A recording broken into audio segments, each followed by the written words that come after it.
അല്ലാഹു സുബ്ഹാനഹു വ തആല യഥാർത്ഥ മുഅ്മിനീങ്ങളും മുത്തഖീങ്ങളുമായി ജീവിക്കുവാനും ഈമാനോടുകൂടി മരിക്കുവാനുമുള്ള സൗഭാഗ്യം നാം ഏവർക്കും പ്രദാനം ചെയ്ത് നമ്മെ അനുഗ്രഹിക്കുമാറാകട്ടെ. പ്രിയമുള്ളവരെ, എന്തോ ഒരു സന്തോഷമുള്ള സന്ദർഭമാണ്. പരിശുദ്ധ റമദാനിൽ നോമ്പെടുത്ത് അള്ളാഹുവിൻ്റെ ഭവനത്തിൽ അവനെ സ്മരിച്ചുകൊണ്ട് നാം ഒരുമിച്ച് കൂടിയിരിക്കുകയാണ്. ഇങ്ങനെയുള്ള അവസരത്തിന് വേണ്ടിയാണ് നമ്മൾ ഒരുപാട് കാലമായിട്ട് പ്രാർത്ഥിച്ചുകൊണ്ടിരുന്നത്. അല്ലാഹു തആല നമ്മുടെ പ്രാർത്ഥന സ്വീകരിച്ചു, അൽഹംദുലില്ലാഹ്. നമ്മളിങ്ങനെ പ്രാർത്ഥിച്ചിട്ടില്ലേ, അല്ലാഹുമ്മ ബാരിക് ലനാ ഫീ ശഅബാന വബല്ലിഗ്നാ റമദാൻ. അല്ലാഹുവേ, ശഅബാനിൽ ഞങ്ങളെ അനുഗ്രഹിക്കണം, റമദാനിലേക്ക് ഞങ്ങളെ എത്തിക്കണം. അങ്ങനെ നമ്മൾ ഇങ്ങനെ പ്രാർത്ഥിച്ചു. അല്ലാഹു തആല നമ്മുടെ കാര്യത്തിൽ ആ പ്രാർത്ഥന സ്വീകരിച്ച് നമ്മളെ അനുഗ്രഹിച്ചിട്ട് നമുക്കൊരവസരം കൂടി തന്നു. നമ്മുടെ കുറേ സഹോദരന്മാർക്ക് പക്ഷേ അത് കിട്ടിയില്ല. ഇങ്ങനെയൊക്കെ പ്രാർത്ഥിച്ച പലരും നോമ്പിന് മുമ്പായി തന്നെ, റമദാൻ എത്തുന്നതിന് മുമ്പേ അവർ അള്ളാഹുവിലേക്ക് യാത്രയായി. അല്ലാഹു സുബ്ഹാനഹു വ തആല അവരുടെ ആഗ്രഹങ്ങളും അവരുടെ പ്രാർത്ഥനയും പരിഗണിച്ച് ഈ റമദാനിൻ്റെ അനുഗ്രഹം അവർക്കും പ്രദാനം ചെയ്യുമാറാകട്ടെ. റമദാൻ നമ്മെ സംബന്ധിച്ചിടത്തോളം നന്മയുടെ മാസമാണ്. പടച്ച റബ്ബിലേക്ക് നമ്മൾ ഏറ്റവും കൂടുതൽ അടുക്കാൻ വേണ്ടി ശ്രമിക്കുന്ന മാസമാണ്.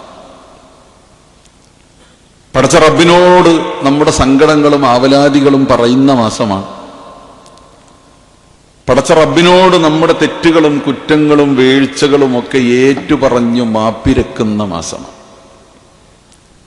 അതുതന്നെയാണ് റമദാനിൻ്റെ പ്രത്യേകത.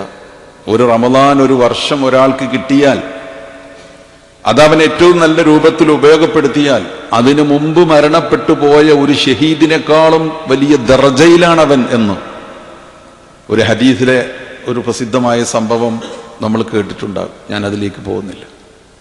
അപ്പൊ അള്ളാഹുവുമായി അടുക്കാനും അള്ളാഹുവിനോട് ബന്ധം സ്ഥാപിക്കാനും ജീവിതത്തെ നവീകരിക്കാനും ശുദ്ധീകരിക്കാനും വിമലീകരിക്കാനും ഒക്കെയുള്ള ഈ അവസരം ഏറ്റവും നന്നായി നമ്മൾ ഉപയോഗപ്പെടുത്തണം. അതിനുവേണ്ടിയുള്ള പരിശ്രമങ്ങളാണ് നമ്മൾ രാപ്പകൽ ഭേദമന്യേ നടത്തിക്കൊണ്ടിരിക്കുന്നത്. അതങ്ങനെ നടക്കണം, അങ്ങനെ തന്നെ വേണം, അങ്ങനെ നടത്തിക്കൊണ്ടിരിക്കണം. കൂട്ടത്തിൽ ഉണ്ടാവേണ്ടുന്ന, ശ്രദ്ധിക്കേണ്ടുന്ന, അല്ലെങ്കിൽ ചിലപ്പോഴൊക്കെ ചെറിയ അശ്രദ്ധ നമുക്ക് വന്നു പോകുന്ന ഒരു കാര്യത്തെ സംബന്ധിച്ചുള്ള സൂചന മാത്രമാണ് ഇന്നത്തെ എൻ്റെ ഖുതുബ. എന്ന് വെച്ചാൽ, നമുക്ക് പടച്ച തമ്പുരാനോട് മാത്രമല്ല കടപ്പാട്. നമുക്കൊക്കെ അറിയാം, നമ്മൾ ഒരുപാട് പറഞ്ഞു കേട്ടിട്ടുള്ളതൊക്കെയാണ്.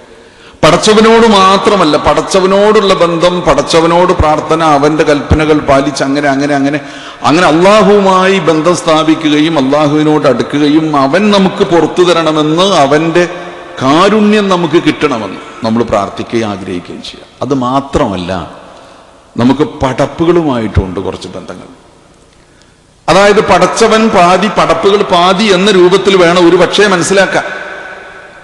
എന്ന് പറഞ്ഞാൽ പടച്ച റബ്ബുമായിട്ട് എല്ലാ അർത്ഥത്തിലും നല്ല ബന്ധം കാത്തു സൂക്ഷിക്കാൻ, ആരാധനകളിലൊക്കെ നിഷ്ഠ, നമസ്കാരം കൃത്യം, നോമ്പ് കൃത്യം, സക്കാത്തൊക്കെ കറക്റ്റായിട്ട് കൊടുക്കും, ധർമ്മം കൊടുക്കും, ദാനം കൊടുക്കും, അതൊക്കെ ചെയ്യും.